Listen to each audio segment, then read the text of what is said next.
Hey guys, just a quick video, then I'm gonna head down El Prieto.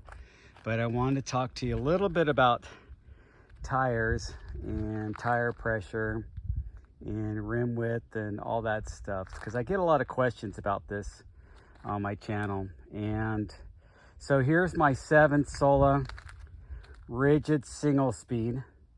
And as you can imagine, tire pressure and various changes in the tires and wheels make a huge difference because there's no suspension to kind of, numb that vibration of the trail or compensate for the chunky sections of the trail. So it's all on the tires, but that's to a point.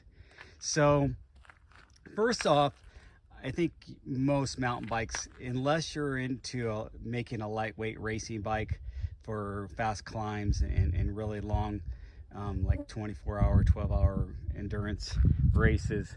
But for most part, mountain bikes need to have 30 millimeter internal width rims, just minimal. So that's going to give you a little more volume on the rim side. And then you also need to have more, voluminous tires, but depending, it's to an extent. And then you also have to consider the compound of the tires. Is it a thin casing? Is it a thick casing? So these are very thin casing. Coronado, the Terravel Coronado 2.8 in the light and supple casing. And I have Cushcore in there, and that helps out. And it's on a 35 millimeter rim.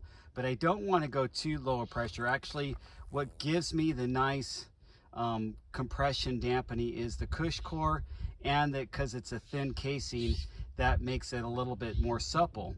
But I don't want to do a lower pressure. If it was a thicker casing, I might go a lower pressure. So in my front tire right now, I have 20 psi, and then the rear, I have a Terravel E-line, and it's a smaller width.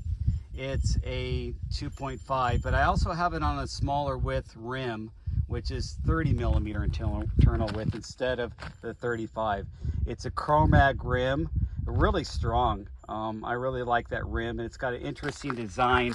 If you look at the way the spokes, they alternate where they insert on the rim to compensate and make it stronger lace up, if you will.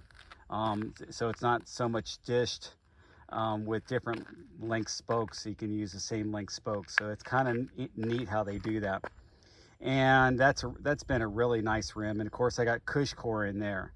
So having a little bit more narrow in the rear of the rim, and a little bit more narrow of the tire in the rim, and a little bit bigger in the front has been what I've been doing for a long time. And now you're seeing it kind of trending. A lot of mountain bikers are going with bigger tires in front and bigger rims, wider rims in front. So I like it like that.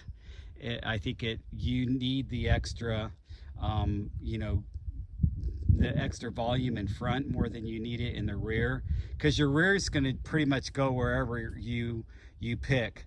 You're not picking your trail, your line with your rear. Rear just kind of follows you around. Your front is where you need to push it into the turns and have that extra volume up front.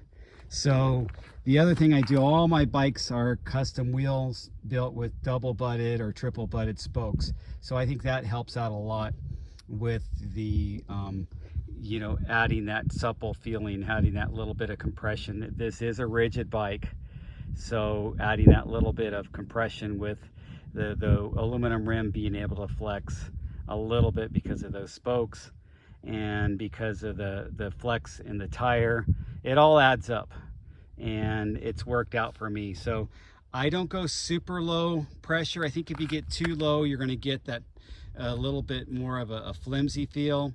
And then also, if you have low and you have really aggressive knobs, it's also going to give you that steer for you feel. You don't want your bike to have too much traction where it kind of steers you in a direction. You want to pick your direction and not have it to. And so when you get into the higher volume, bigger tires, they kind of do that auto steering thing with you, and I don't like that.